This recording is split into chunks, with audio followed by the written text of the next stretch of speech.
Suicide bridge ಎಂದು ಖ್ಯಾತಿ ಪಡೆದಿದ್ದ ನೇತ್ರಾವತಿ ಸೇತುವೆಗೆ ಅಳವಡಿಸಲಾದ 4 ಸಿಸಿಟಿವಿಗಳಲ್ಲಿ ಕೇವಲ 1 ಸಿಸಿಟಿವಿ ಮಾತ್ರ ಕಾರ್ಯಾಚರಿಸುತ್ತಿದೆ.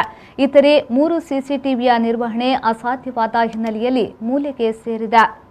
ಬಹುಕೋಟಿ ಒಡೆಯ ಕೆಫೆಡೆ ಮಾಲೀಕ ಸಿದ್ಧಾರ್ಥ ಹೆಗಡೆ ಆತ್ಮಹತ್ಯೆಯ ಬಳಿಕ ತೊಕ್ಕೊಟ್ಟು ಸಮೀಪವಿರುವ ನೇತ್ರಾವತಿ ಸೇತುವೆಗೆ ಸುಸೈಡ್ ಬ್ರಿಡ್ಜ್ ಎಂಬ ಕುಖ್ಯಾತಿಯನ್ನ ಹೋಗಲಾಡಿಸಲು ಮಂಗಳೂರು ದಕ್ಷಿಣ ಶಾಸಕ ವೇದವ್ಯಾಸ್ ಕಾಮತ್ ಮಂಗಳೂರು ನಗರಾಭಿವೃದ್ಧಿ ಪ್ರಾಧಿಕಾರದ ಮೂಲಕ ಹಲವು ಕ್ರಮವನ್ನ ಕೈಗೊಂಡಿದ್ರು.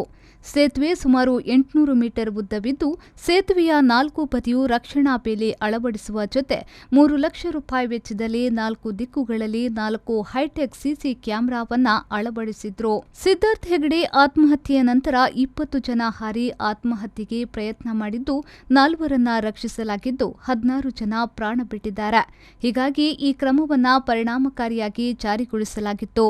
ತಡೆಗೋಡೆಯ ಮೇಲೆ 5 ಅಡಿ ಎತ್ತರದ ರಕ್ಷಣಾ ಬೇಲಿ, ಅದರ ಮೇಲ್ಗಡೆ 1 ಅಡಿಯಷ್ಟು ಮುಳ್ಳು ತಂತಿ, ಒಟ್ಟು ಈ ಬೇಲಿಗಾಗಿಯೇ 55 ಲಕ್ಷ ರೂಪಾಯಿ ಖರ್ಚು ಮಾಡಲಾಗಿತ್ತು.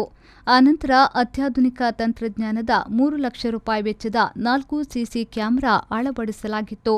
ಇದರಲ್ಲಿ 500 ಮೀಟರ್ ದೂರದವರೆಗೆ ಸ್ಪಷ್ಟ ವಿಡಿಯೋ ಲಭ್ಯವಾಗುತ್ತೆ. ಇದು ವೈರ್ಲೆಸ್ ಆಗಿದ್ದು ಇದರ ನೇರ ದೃಶ್ಯ ಕಂಕನಾಡಿ ನಗರ ಪೊಲೀಸ್ ಠಾಣೆಗೆ ಲಭ್ಯವಾಗುತ್ತದೆ ಅನ್ನುವ ಮಾಹಿತಿಯನ್ನು ಅಂದು ಉದ್ಘಾಟನೆಯ ವೇಳೆ ನೀಡಲಾಗಿತ್ತು.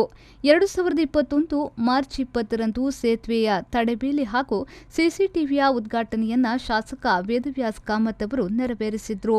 ಅಂದಿನಿಂದ ಇಂದಿನವರೆಗೂ ಮಂಗಳೂರಿನಿಂದ ತೊಕ್ಕೊಟ್ಟು ಭಾಗಕ್ಕೆ ತೆರಳುವಾಗ ಸೇತುವೆಯ ಆರಂಭದಲ್ಲಿರುವ ಸಿಸಿಟಿವಿ ಮಾತ್ರ ಕಾರ್ಯಾಚರಿಸುತ್ತಿದೆ. ಉಳಿದ 3 ಸಿಸಿಟಿವಿಗಳು ಮೂಲೆಗುಂಪಾಗಿದೆ.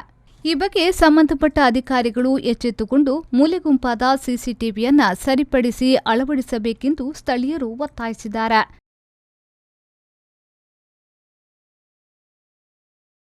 ಆರಿಫ್ ಕಲ್ಕಟ, ವಿ4 ನ್ಯೂಸ್, ಉಳ್ಳಾಲ.